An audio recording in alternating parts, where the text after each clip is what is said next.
BRS అధినేత కేసీఆర్ ప్రతిపాదిత bus యాత్ర, కేటీఆర్ చేపట్టనున్న పాదయాత్రలపై ప్రభుత్వ విప్ ఆది శ్రీనివాస్ తీవ్ర విమర్శలు గుప్పించారు. అధికారం కోల్పోయిన తర్వాత ప్రజల్లోకి వెళ్లేందుకు బీఆర్ఎస్ నేతలు ప్రయత్నిస్తున్నారని, అయితే ప్రజలు వారిని నమ్మే పరిస్థితి లేదని అన్నారు. అధికారంలో ఉన్న సమయంలో కేసీఆర్ ప్రజలను కలవలేదని, ఫామ్ హౌస్ రాజకీయాలకే పరిమితమయ్యారని ఆరోపించిన ఆది శ్రీనివాస్ ఇప్పుడు బస్సు యాత్రలు చేసినా ప్రజలు విశ్వసించరని అన్నారు.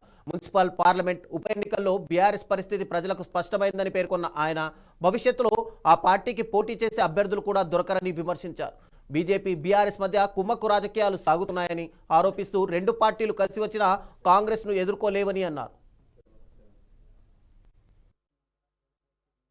పాదయాత్ర కేటీఆర్ తన బీఆర్ఎస్ క్యాడర్ ను పార్టీని కాపాడుకునే ప్రయత్నం, తమ ఉనికిని కాపాడుకునే ప్రయత్నం చేసే విధంగా వారి మాటల్లో కనిపిస్తుంది. చేతుల్లో మాత్రం ఎక్కడా ప్రజల పక్షాన నిలబడేటువంటి పరిస్థితి లేనటువంటి సందర్భంలో కేసీఆర్ గారు బస్సు యాత్ర చేసినా, మీరు పాదయాత్ర చేసినా, హరీష్ రావు గారు మరో యాత్ర, మోకల్ యాత్ర ద్వారా మీరు ప్రజలలో మొదలుపెట్టిన మీ యాత్రలు ప్రజలు మిమ్మల్ని ఎవరు కూడా నమ్మే పరిస్థితి లేనటువంటి సందర్భాన్ని ఒకసారి గుర్తు చేసుకోమని చెప్తూ, అధికారం ఉన్నప్పుడు కేసీఆర్ గారు బస్సు యాత్ర అని చెప్పండి ప్రజల్లోకి వస్తామని చెప్పి రానటువంటి సందర్భం, మీరు అధికారం ఉన్నప్పుడు హెలికాప్టర్లు, బెంజీ కార్లు, ఫామ్ హౌస్లు, విల్లాలలో ఉన్నటువంటి మీ రాజభోగాన్ని ప్రజలు గుర్తించే మీ కర్రు కాల్చి వాత పెడితే ఈరోజు ఎక్కడ మీరు ఉన్నారో గుర్తుంచుకోమని చెప్తా ఉన్నా.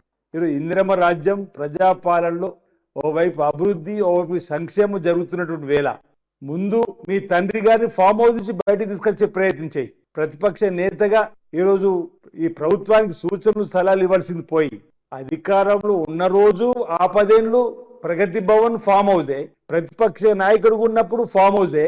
ఈరోజు అసలు మీరు ఎందుకోసం ఈ పాదయాత్ర, ఎందుకోసం ఈ బస్సు యాత్ర అని చెప్పని ప్రజలు మిమ్మల్ని అడిగేటువంటి సందర్భంలో ప్రజల పక్షాన నిలబెట్టేటువంటి అర్హతనే లేనటువంటి మీరు ఈరోజు చిట్చాట్ పేరిట ఫ్రస్ట్రేషన్ లో మాట్లాడే మాటలు, కాంగ్రెస్ పార్టీకి 3వ స్థానం వస్తుంది వచ్చే ఎన్నికలనే మాట చెప్తుంది. అసలు ఇప్పుడు మీకు